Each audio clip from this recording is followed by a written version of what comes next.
Year in office after deciding to pull out of his re-election bid. But our Dan Tilkin sat down with Charlie Hales to talk about what he still wants to accomplish. And one of the things they talked about is whether Portland lacks a grand vision for the future.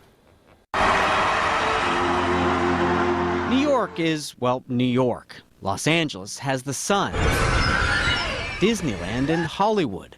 Smaller cities like St. Louis have their own landmarks like the Arch. Seattle has its Pike Place Market and Space Needle.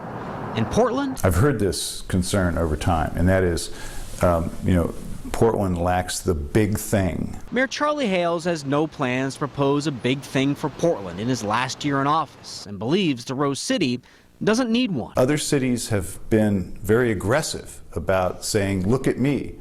We've been very aggressive about building the city that we want to live in. Hales trumpets the Rose City's light rail, the streetcar, the urban growth boundary, and managed development.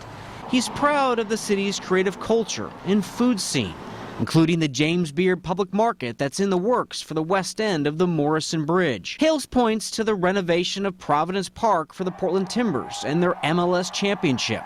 Plus, the Blazers Rose Garden built without writing a big check to a billionaire. Would it be nice to have baseball? Of course. Would it be nice to have football? Maybe. I'm not sure if Portland's a football town. But we're not willing to take public dollars and write them over to a private party, again, in order to put ourselves on the map. We have a great quality of life here without doing that. Other mayors like Vera Katz tried having a grand vision. She wanted to cap I-405 to create 26 new blocks of space for shopping, living, and business to make a seamless downtown. She tried to bring Major League Baseball here, but couldn't get either idea off the ground. Meanwhile, across the Columbia River, Vancouver is working to convert its waterfront to the prime Riverview destination with plans for restaurants, shops, housing, a hotel, and a park on 35 acres. Vancouver right now is working really hard to leapfrog Portland. And Vancouver, Washington? Yes. Well, good luck with that. Create a waterfront no, that people I wish them well to. over there, but it's still Vancouver. And that's exactly the attitude Vancouver is hoping to capitalize on, with little competition for waterfront entertainment dollars. Hales believes Portland's overall quality of life will sustain the city well beyond his single term in office. I'm proud of that difference of Portland. I don't think we have to engage in civic arm waving in order to be a great city. In fact, it seems to be the world has noticed us because we've been so carefully curating the kind of city that we actually want to inhabit.